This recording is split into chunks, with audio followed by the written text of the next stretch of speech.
What is going on, guys? And today we have two pieces of news. The first one is that Sony has actually set the date for the announcement of the Sony A7C, the very compact full-frame camera.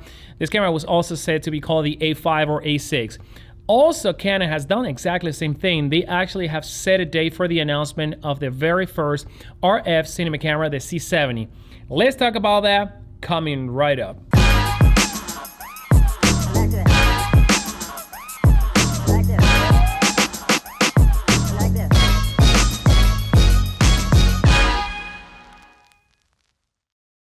Welcome back to the channel, guys. Castello right here, and if you're new to this place, I'm a photographer from Miami, Florida. I do gear reviews, tutorials, and behind the scenes. So if you enjoy this type of content, consider subscribing to the channel. Also enable notifications for more content like this one.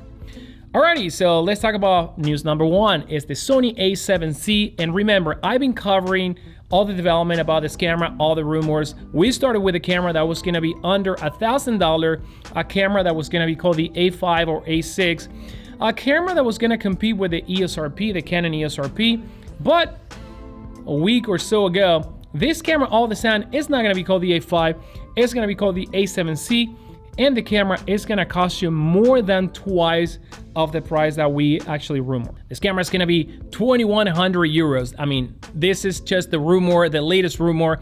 And again, it's a camera that's going to be above the A7III. You know, the A7III is a camera that was actually launched at $2,000. Now you can get it for a little bit less, but this camera is going to inherit a lot of the things from the A7III, but also having a lot of the new technology. So let's talk about a little bit of the features that we actually have heard about this camera.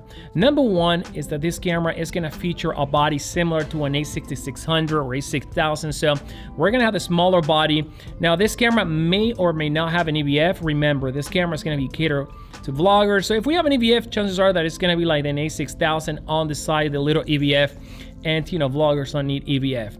Now, speaking about vloggers, we are going to have the flip-out screen inherited from the Sony A7S III, and this is brand new technology. I can't see how the price of this camera is not going to be $1,000 anymore. So we're going to have the flip-out screen with touchscreen capability. That is going to be very much welcome, something that the ZV-1 should have had from the beginning. Now, we also know that this camera is going to do 4K video, potentially 4K 30, 10-bit internal, 422 onto one SD card. I did like that because usually they have two, but this one's gonna have one SD card. So I think no one is gonna complain, or maybe people are gonna complain because now it's not gonna be $1,000. It's gonna be like 2,100 euros or whatever that conversion is into dollars. So it is going to be a very capable camera, guys. It's gonna have microphone input, it's gonna have headphone jack. It's gonna probably have also some photography features, and it's gonna be a little bit stripped down. So you know, if you're a vlogger, you may be very excited about this camera, and Sony is gonna be announcing it on the 15th of September at 10 a.m. So I'm gonna list a link where this is gonna be happening. So Sony actually already has something going on their website. So this is ready to go. A lot of you guys may be very excited for a vlogging camera. Myself, I'm actually gonna be waiting for the A7 IV. I think that's gonna be the camera that's gonna hit the sweet spot. I'm assuming that the camera is gonna have, you know, great video features, same features, or even better features as the A7C, but also with some of the higher end photography feature, which is what I'm actually really interested in. Now, September 15 is going to be for Sony. Let's talk about Canon, because Canon dropped also a bomb today, setting the date for the announcement of the C70, which is their very full-frame RF type of camera.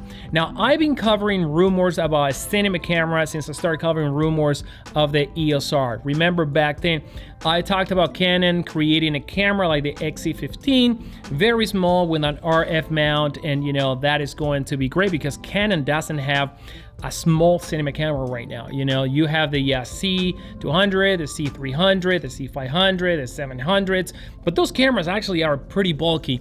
And there is a need for compact cinema cameras. We've seen them, you know, Red, actually they start small, then they grow into monster, but you know, Blackmagic with a pocket cinema camera, the Z Cam, for example, and Canon is gonna capitalize on this because they don't have a camera like this one, and this one is gonna be it. Now I'm gonna post a picture right here. Canon rumors actually leaked this picture, and yes, indeed, it looks like a marriage between an R5 and XC15 type of camera. You know, a couple of things that we can see in this image is that we are gonna have a lot of buttons.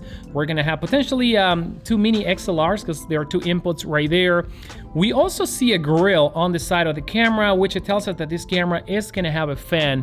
Now, it is said that this camera is gonna have the same sensor as the C300 Mark III, which is the super 35mm 4K DGO sensor. And you know, a lot of cameras right now can do 4K video recording without fan. The Sony A7III, for example. Now, this one has the grill for the fan. And remember, the Canon EOS R5, you know, that's more than 4K without a fan, right? And yes, I know, you know, you're crippling the 8K department there, but the camera doesn't have a fan. And now this cinema camera using the RF technology does have a grill. Now, is that an indication that perhaps we may see another sensor?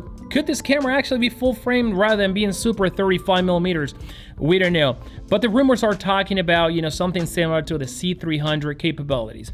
Now let's talk about the price of this camera, because this camera is gonna go for $6,300, $6,000-ish, you know, and it is a lot less than a C300 Mark III, which is maybe at about $10,000.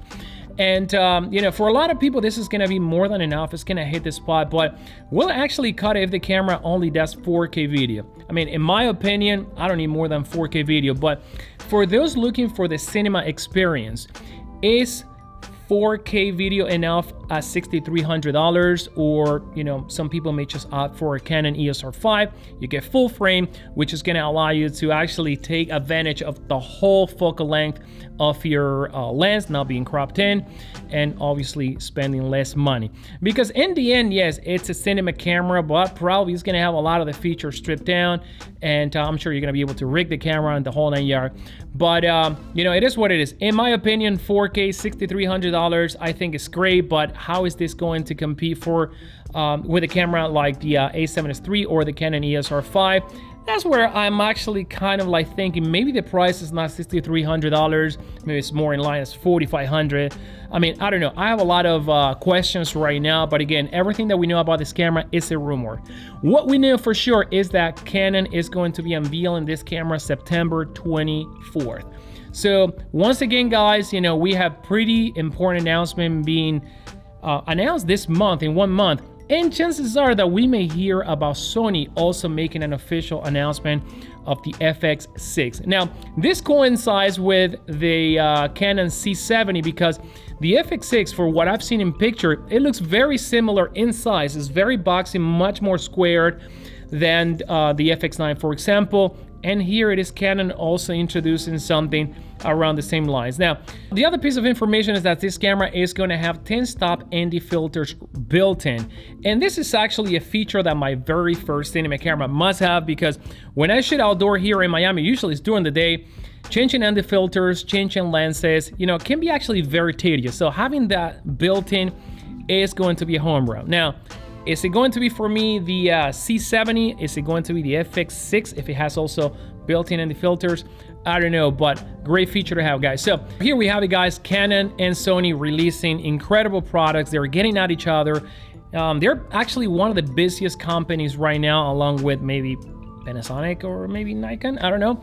So guys, let me know what you think about these 2 announcements that I just mentioned today. Are you excited? Are you going for any of them? Is it going to be the vlogging camera, or are you looking for a cinema camera? Let me know in the comments down below, guys. And as always, subscribe to this channel for more content like this one. And until then, see you on the next video. Take care.